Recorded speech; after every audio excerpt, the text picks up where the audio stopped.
Welcome back. You're here because you want the core info, the essential details, without wading through everything. And that's exactly what we aim for. Today, we're diving into something quite a few of you have flagged from your sources, a definite uptick in COVID-19 cases in Thailand and Hong Kong. This is as of May 21st, 2025. Right. So our mission here is to really pull out the key stuff, what's actually happening on the ground, why it seems to be happening now, the latest advice on what to do if you get sick, and some really important points if you're thinking about traveling there. Clarity and actionable insights, that's the goal. Exactly. Keep it focused. Okay, let's start with Thailand then. What's the immediate picture look like? Well, as of May 21st, the sources you shared point to a pretty significant rise. We're talking around 50,000 new infections reported over the last 2 weeks or so. 50,000, wow. Can we break that down further? Yeah, if we look at just the week of May 11th to 17th, the number reported was 33,030 new cases. Okay, 33,000. And how does that compare to before? That's the striking part. It's basically double the roughly 16,000 cases they saw the week before that. So a very rapid increase. That's a serious jump. And I heard Bangkok is particularly affected. Seems to be, yes. Bangkok reported 6,290 of those cases in that week. And interestingly, the data suggests people in their 30s are the most affected group there. People in their 30s. Any thoughts on why that might be?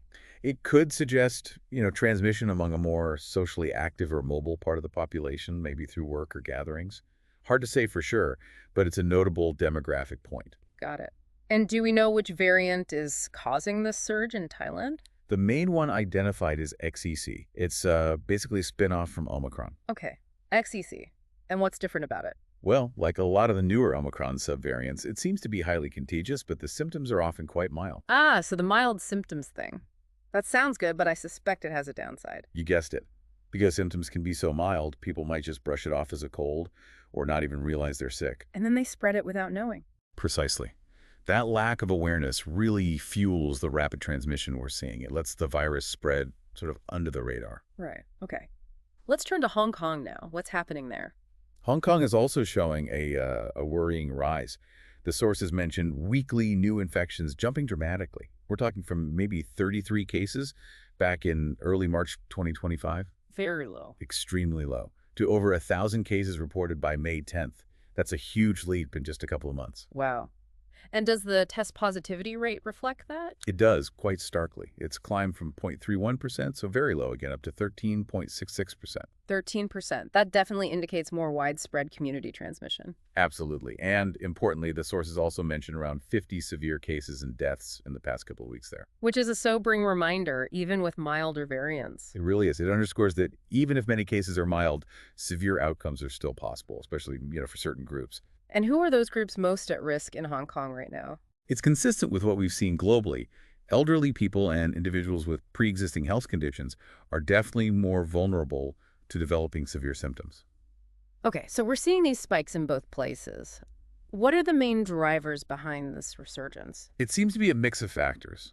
First off, as we've touched on these new variants, Thailand's got XEC. Right. And in Hong Kong, the sources mentioned LF.7 and NB.1.8 as the dominant strains currently. Also Omicron subvariants. Yes, exactly. Different mutations, but part of that same family. Highly transmissible, generally causing milder illness. And that link again, easy spread because people might not feel very sick. That seems to be the key connection, yes. In both locations, high transmissibility combined with less severe symptoms means the virus can just, circulate more easily before people isolate. Okay, variants are one factor. What else is contributing? Another big piece is likely decreased immunity across the population. You mean from vaccines or previous infections wearing off? Exactly.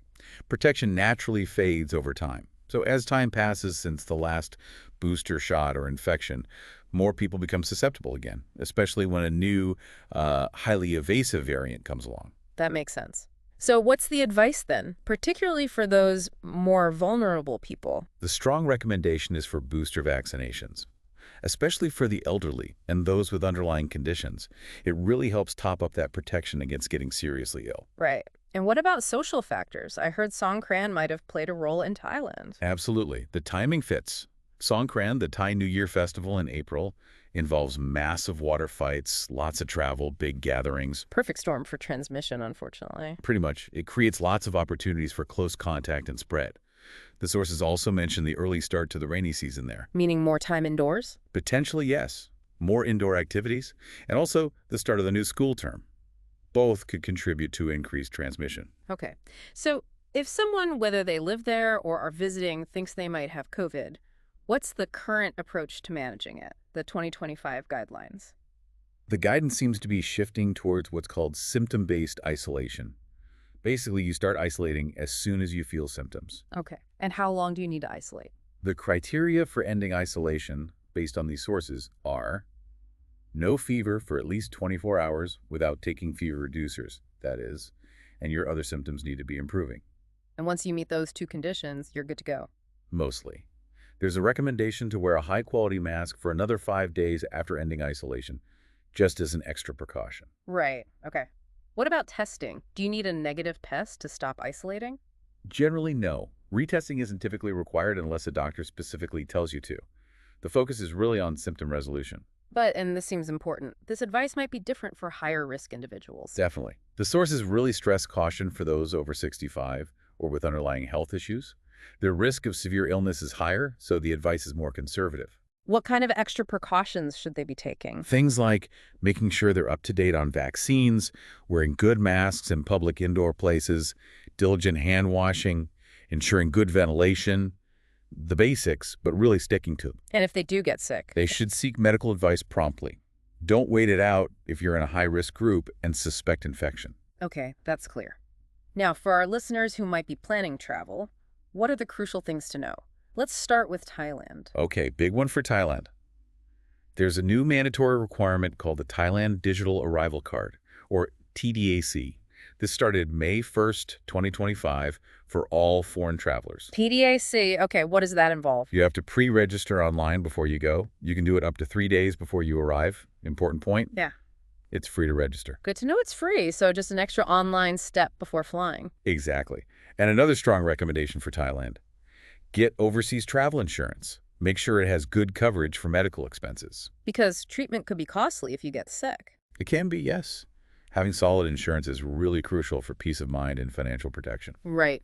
Now, shifting to Hong Kong, any changes to entry rules there recently? Hong Kong actually lifted its COVID-related border controls way back on April 1st, 2023. So currently, there aren't specific pandemic entry restrictions. So entry is basically back to pre-pandemic requirements, valid passport, visa if needed. That's right. Standard travel documents. But given the rise in cases we discussed, any particular cautions for travelers going to Hong Kong? Yes, definitely be aware that infections are increasing. And again, the risk of severe illness is higher for the elderly and those with underlying conditions. So what should travelers do before heading to Hong Kong? It's wise to check the latest local situation reports. Maybe understand a bit about their medical system just in case. And consider getting vaccinated or boosted if you're eligible and haven't done so recently. Okay. Whether it's Thailand or Hong Kong, are there any general tips for travelers right now? Absolutely. Number one, get the latest information from official sources. Your own country's foreign affairs ministry travel advisories are key, like the Tabi Reiji service for Japanese listeners. And the embassy or consulate websites? Yes, the website of your embassy in Thailand or your consulate in Hong Kong, they'll have the most current, reliable details. Always best to go straight to the source. What about precautions during the trip? Stick to the basics of infection control. Wear a mask, especially in crowded indoor settings. Wash your hands frequently or use sanitizer. Try to avoid really packed, poorly ventilated spaces and close contact where possible. These sound like familiar habits by now. There should be, but it's easy to let your guard down while traveling. It's important to remain mindful. And anything else regarding health management? Just pay attention to how you're feeling before, during, and after your trip. If you get symptoms like a fever or cough, don't ignore it.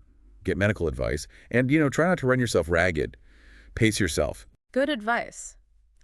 Okay, let's try to wrap this up. Quick summary. We're seeing a COVID resurgence in both Thailand and Hong Kong, driven largely by new, easy-to-spread variants and waning immunity. Right. The current advice focuses on isolating based on symptoms, but high-risk groups need extra care. And for travelers, stay informed, know the rules like the TDAC for Thailand, get insurance, and practice those basic prevention measures. Exactly. And remember, this situation can change. Keep checking for updates. Things are definitely dynamic. Absolutely. It's been really helpful to break this down. It does leave you thinking, though.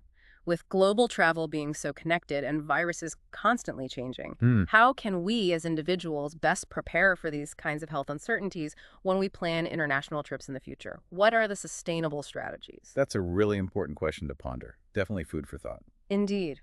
Well, thanks for tuning into this deep dive. We hope it's given you the clarity you need.